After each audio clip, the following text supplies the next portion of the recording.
I'd like to introduce Dr. Elizabeth Krebs, who's a resident at UVA, who will provide an update from the VCSQI Research and Writing Committee.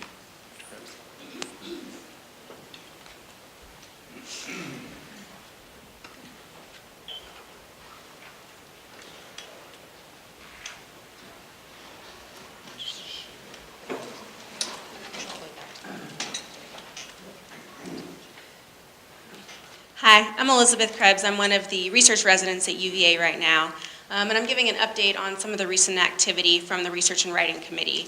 And it should be noted that most of this work has been a long time coming over the past several years, so most of the congratulations should go to a lot of people, some who are and some who aren't here, but who've worked very hard on a lot of these projects.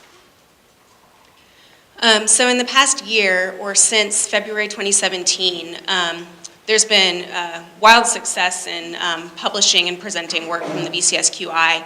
There's been over 30 active projects, including 10 presentations at national meetings, an additional 5 abstracts that have been accepted for future presentation, 11 manuscript publications in peer-reviewed journals, and an additional 6 manuscripts that are currently either under review or undergoing revisions. I'm not going to read through each of these presentations, but they're mainly up here to see the volume that there have been presentations at the International Society for Heart and Lung Transplantation, the AATS Mitral Conclave, the AATS Annual Meeting, and the Western Thoracic Surgical Association meeting, as well as presentations at the Southern Thoracic Surgical Association and the Society of Thoracic Surgeons. Some of the papers and their results that have been seen are Lily Johnston et al. Published on the outcomes for low-risk surgical aortic valve replacement, really with the goal of providing some real-world data, especially as a lot of the randomized data in the TAVR-SAVR debate was coming out, to publish some low-risk data from the consortium. Also looking at TAVR and SAVR patients, Robert Hawkins et al. Looked at the impact of transcatheter technology on aortic valve replacement volume, outcomes, and cost, and found that the SAVR volume was unaffected by the increase or by the implementation of TAVR, at least in the time period studied, and that SAVR outcomes continued to improve as TAVR became more prevalent, potentially because the high-risk patients were getting TAVR instead. Dr. Ganta looked at obesity, which was a higher BMI was associated with increased morbidity, mortality, and cost following cardiac surgery.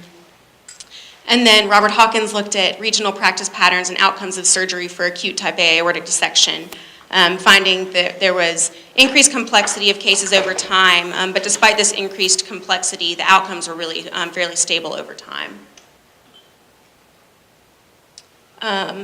Dr. Lepar looked at development of a risk prediction model for isolated tricuspid surgery, which doesn't exist at this time from the STS data, and was able to collaborate with with Michigan data as well to combine data sets and develop and test a risk prediction score.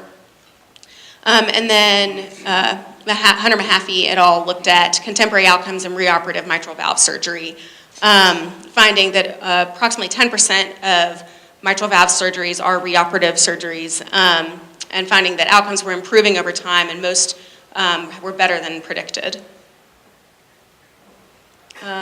Moving a bit into cost, Hunter Mahaffey et al. Looked at the cost of individual complications following Cabbage, found that the total cost increased exponentially with each complication, and that over the course of 10 years, estimated that the cost of complications from Cabbage cost the institutions in this room approximately $78 million, really highlighting the importance of minimizing complications following these surgeries.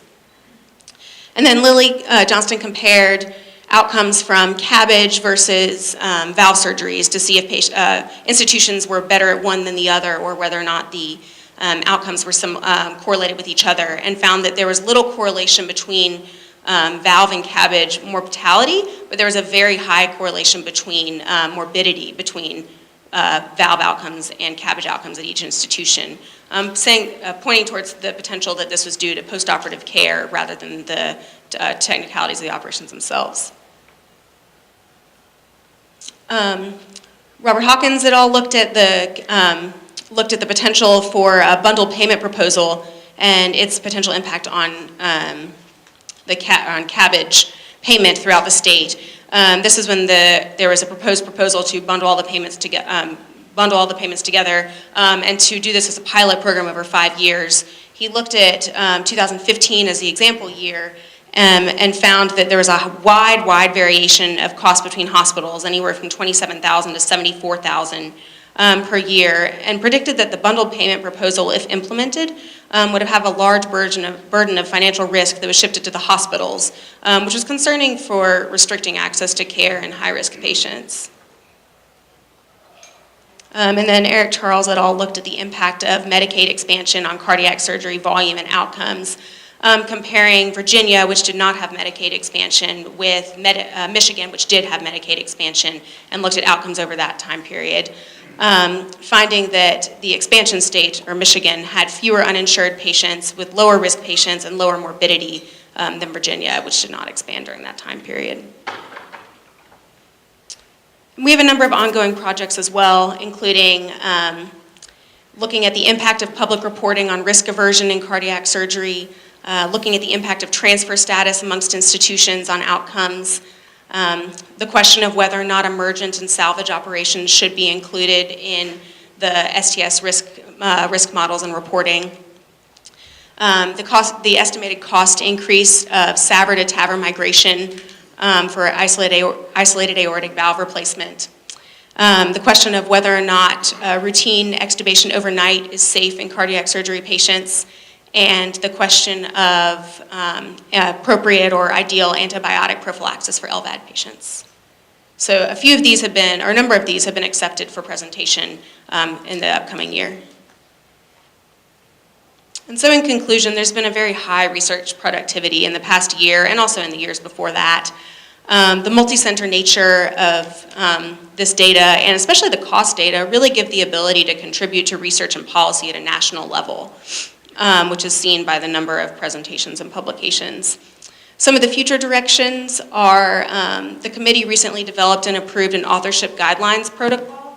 I think my microphone went out. Anyways, an Authorship Guidelines protocol, mainly mandating that people who are on the authorship list have been involved from the beginning and really contribute to edits of manuscripts and edits of abstracts, as well as the study design.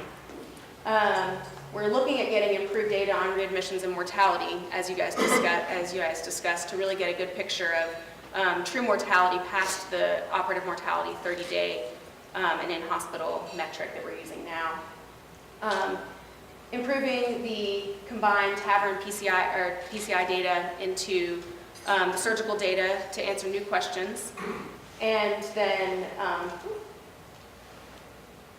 improving our system of tracking published projects so that we can really get a good number of all the projects that are coming from this data. So in conclusion, the numbers I think speak for themselves, and those are the numbers again. For questions about the individual publications, I would urge you to look to find them in the manuscripts or to contact the authors directly.